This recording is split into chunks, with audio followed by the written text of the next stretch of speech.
매일 성경 묵상을 돕는 해설 가이드입니다. 안녕하세요. 묵상 코치입니다. 함께 읽고 나눈 말씀은 창세기 16장 1절부터 16절까지 말씀입니다. 창세기 15장과 17장에는 하나님이 아브라함과 언약을 맺는 내용이 중점적으로 기록되어 있습니다.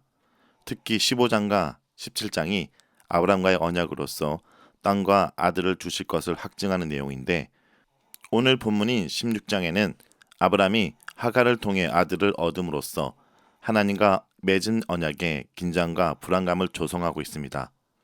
가나안에 온 지 10년이 지나도록 후사를 주시겠다는 하나님의 약속이 이루어지지 않자 사레는 자기의 몸종인 애굽 여인 하갈을 이용하여 아들을 낳을 계획을 세웁니다. 이것은 현실을 고려했을 때 꽤 합리적이고 현실적이고 가능한 대안이었을 것입니다. 그러나 창세기 15장에서 하나님이 분명히 아브라함에게 약속하셨음에도 불구하고 사레는 더 이상 인내하지 못하고 이같이 인간적인 방법을 동원하고 있습니다. 이것은 아브라함이 목숨을 부지하고자 사레를 누이라고 말했던과 같은 모습입니다. 그런데 사레는 오히려 아브라함에게 자신의 출산을 막고 있는 분이 바로 하나님임을 상기시키며 하갈을 통해 법적 자녀를 얻고자 제안합니다. 2절입니다. 사레가 아브라함에게 이르되 여호와께서 내 출산을 허락하지 아니하셨으니 원하건대 내 요정에게 들어가라. 내가 혹은 그로 말미암아 자녀를 얻을까노라 하매 아브라함이 사레의 말을 들으니라. 애굽에서 사레가 아브라함의 속임수를 묵인하고 동의해줬던 것처럼 이번에는 아브라함이 사레에 적법하지 않는 방법으로 후사를 잇는데 동의합니다. 후사를 주신다는 하나님의 언약의 말씀을 재차 들었고 하나님을 믿음으로 의로 여김을 받았으며 증표로 언약을 맺음에도 불구하고 아브라함이 이런 결정을 내린 데에는 그의 인간적인 연약함을 볼 수 있습니다. 이것은 우리도 마찬가지입니다. 하나님을 믿는다고 하면서도 한편으로 최선을 다해 하나님이 굳이 개입하시지 않도록 하는 방법을 다 동원하고 있는 우리의 모습도 이와 같습니다. 사라의 제안으로 아브라함은 하갈과 동침하였고 그 결과 하갈이 임신을 하였습니다. 하갈은 애굽 여인으로서 아마도 기근으로 아브라함과 가족이 애굽에 내려갔을 때 그곳에서 샀거나 왕에서 얻을 가능성이 있습니다. 하갈이 애굽 여인이라는 사실은 하나님이 아브라함을 통해 하나님의 민족 이스라엘을 만들려고 하시는 계획과 다른 방향으로 나가고 있음을 말해줍니다. 하갈이 임신함으로 사레는 자기의 계획대로 자식을 얻을 기회가 생겨 기뻤을 것입니다. 그러나 종의 신분인 하갈이 주인의 아이를 임신하자 자기가 여주인 양 으스대며 임신하지 못하는 사레를 얕잡아 보게 됩니다. 그래서 사레는 더 이상 기뻐할 수만 없게 되었습니다. 4절입니다. 아브라함이 하갈과 동침하였더니 하갈이 임신함에 그가 자기의 임신함을 알고 그의 여주인을 멸시한지라. 여주인을 얕잡아 보는 하갈의 행동은 불임을 수치로 여기고 아이를 낳는 것은 신의 은총으로 여기는 사이에서 종종 목격될 수 있는 모습입니다. 그러나 하갈은 사레의 주선으로 주인의 아이를 임신하게 되었음을 잊었고 자기가 임신을 하고 아이를 낳는다 하더라도 자기가 섬겨야 될 여주인이 사레라는 사실을 잊어버린 것입니다. 사레는 임신한 이후로 자신을 얕잡아보는 하갈의 태도에 분노합니다. 5절입니다. 사레가 아브라함에게 이르되 내가 받은 모욕은 당신이 받아야 옳도다. 내가 나의 여종을 당신의 품에 두었거늘 그가 자기의 임신함을 알고 나를 멸시하나니 당신과 나 사이에 여호와께서 판단하시기를 원하노라. 이 모든 일의 근원을 사레는 아브라함의 탓으로 돌립니다. 하갈을 통해 아이를 낳고자 제안한 사람이 정작 사레 자신임에도 불구하고 그녀는 아브라함에게 당신과 나 사이에 여호와께서 판단하시기를 원하노라고 하며 책임을 따져 묻습니다. 사레의 주궁에 아브라함은 적절한 대안을 주지 못하고 하갈이 사레의 종인이 좋을 때라 하라며 책임을 회피합니다. 아브라함의 허락에 힘입은 사레는 하갈을 학대하였고 그 결과 하갈은 학대를 견디지 못하고 도주합니다. 6절입니다. 아브라함이 사레에게 이르되 당신의 여종은 당신의 수중에 있으니 당신 눈에 좋을 대로 그에게 행하라 하매 사레가 하갈을 학대하였더니 하갈이 사레 앞에서 도망하였더라.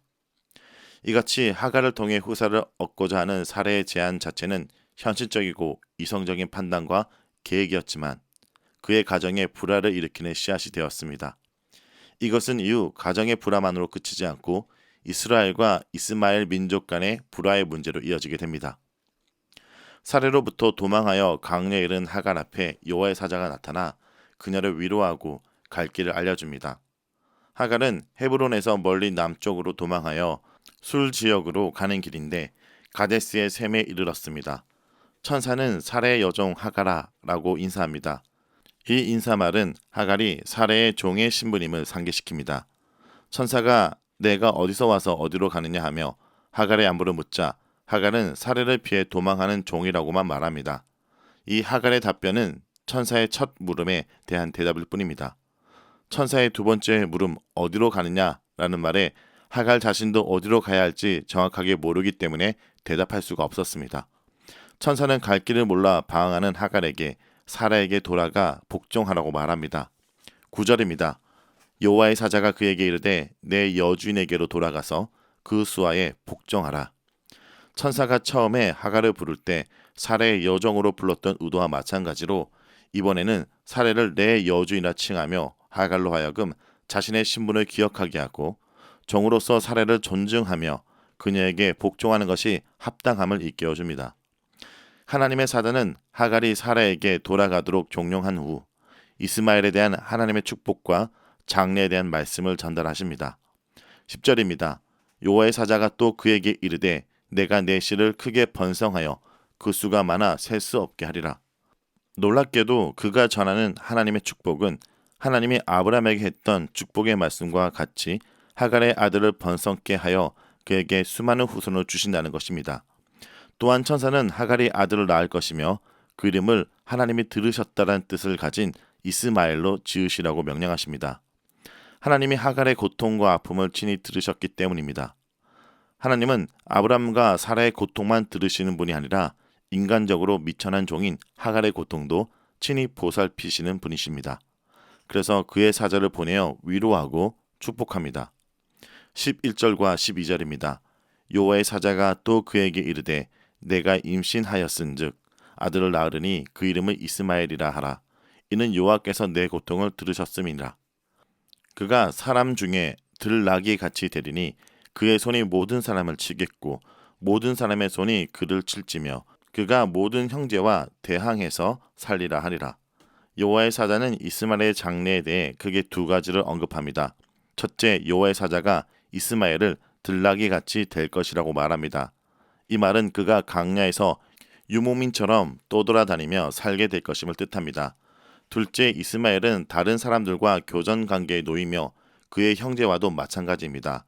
마치 사레와 하갈의 적대 관계처럼 이스마엘과 이삭, 즉 이스마엘 민족과 이스라엘 민족 간의 대립 관계가 지속될 것임을 뜻합니다.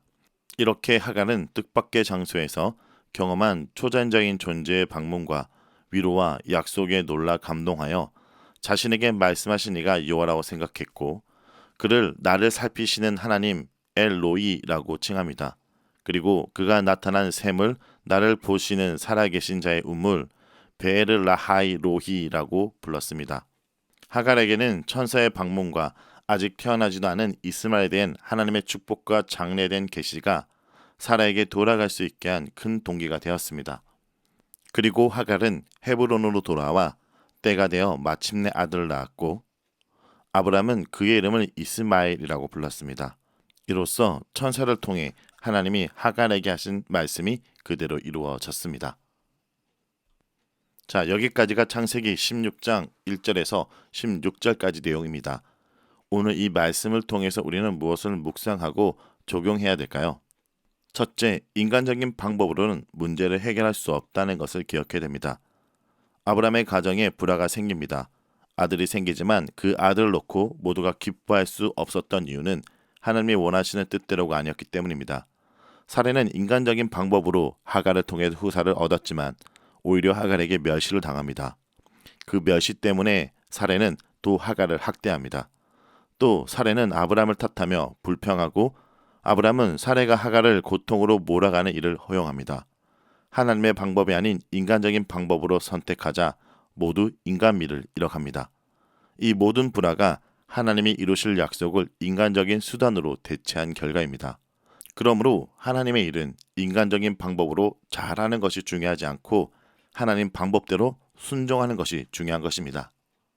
둘째, 국률의 하나님을 바라보게 됩니다. 범죄한 인간을 찾아주셨던 하나님이 이제는 임신한 몸으로 고향 애굽으로 돌아가던 하갈의 고통을 보고 만나 주십니다. 강약일에서 하갈과 태중의 아이를 살린 것은 샘물이 아니라 그들의 고통을 들으시고 보시고 안전과 자손의 번성까지 약속하신 하나님이십니다. 하갈은 여전히 자신의 잘못은 생각하지 않고 살해 탓만 하고 있지만 하나님은 여전히 하갈과 태중의 아이를 긍휼히 여기십니다. 셋째, 우리의 잘못을 수습하시는 하나님을 감사해야 됩니다. 오늘 본문에서 아브라함은 자신의 가정에서 일어난 불화 문제를 수습하거나 해결하지 않습니다. 하지만 이 가정의 진정한 주인인 하나님은 그들이 저질러버린 문제를 대신 수습하고 봉합하시고 갈등을 조정합니다. 겉으로 보기에는 이 가정의 가장이 아브라함 같지만 진짜 가장은 하나님이십니다. 우리 아버지 되신 주님께서 나의 인간적인 판단과 실수로 저지른 문제를 수습하고 봉합하시고 조정하십니다. 부족한 우리를 책임져 주신 하나님 아버지께 감사하는 하루가 되길 간절히 기도합니다.